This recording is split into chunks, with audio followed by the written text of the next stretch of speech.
Hello guys, welcome to this TechTrain tutorial on Scratch. Today we're gonna learn how to make an animated text. I've set everything up already here, but if you don't know, the way you find letters in Scratch is you can just go here and type letter, and that way you'll have a couple of different styles. I'll just go for this one. This is the first one that popped up.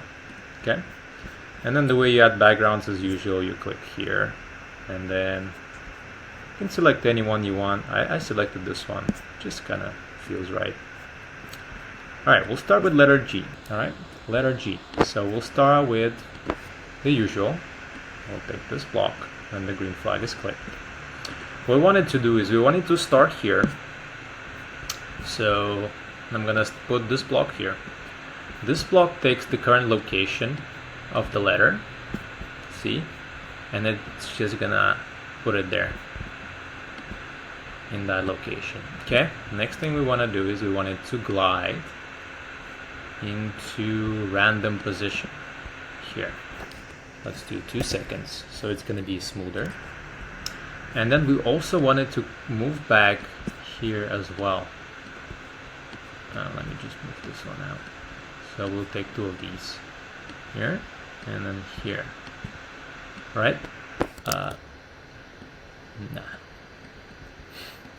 it's not what I wanted. Actually, this one, let's make it glide so that it glides back. So let's go ahead and click on the green flag. So it goes there, glides back smoothly. Now letter L. So letter L, we just simply want to make it bigger. Now to make this one bigger, we need to change the size of it. I'm just gonna do 40, so it's big enough for us to see. Then we'll need to wait for maybe 2 seconds to have that smooth animation.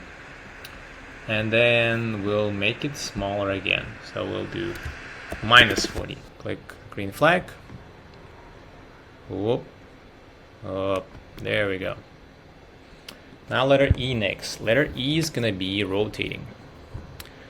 We'll start with our usual one, which is this. Go here.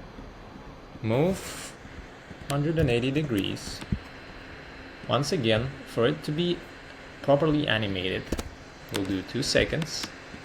And then we want it to just get back right here. And then the last one, which is B, simply gonna change color, right? Again, the same steps. Step 1, when the green flag is clicked. Step 2 is gonna be this thing.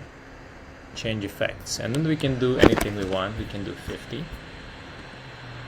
Once again, we'll need to wait for 2 seconds, and then we'll set the color back to the original color, which is 0. Well, we basically set the effects to 0. Okay, let's go ahead and see the whole thing. Okay, that's pretty good. Just maybe change this one back to 1 second so that it's. Thank you guys for joining, and see you in the next tutorial. Bye.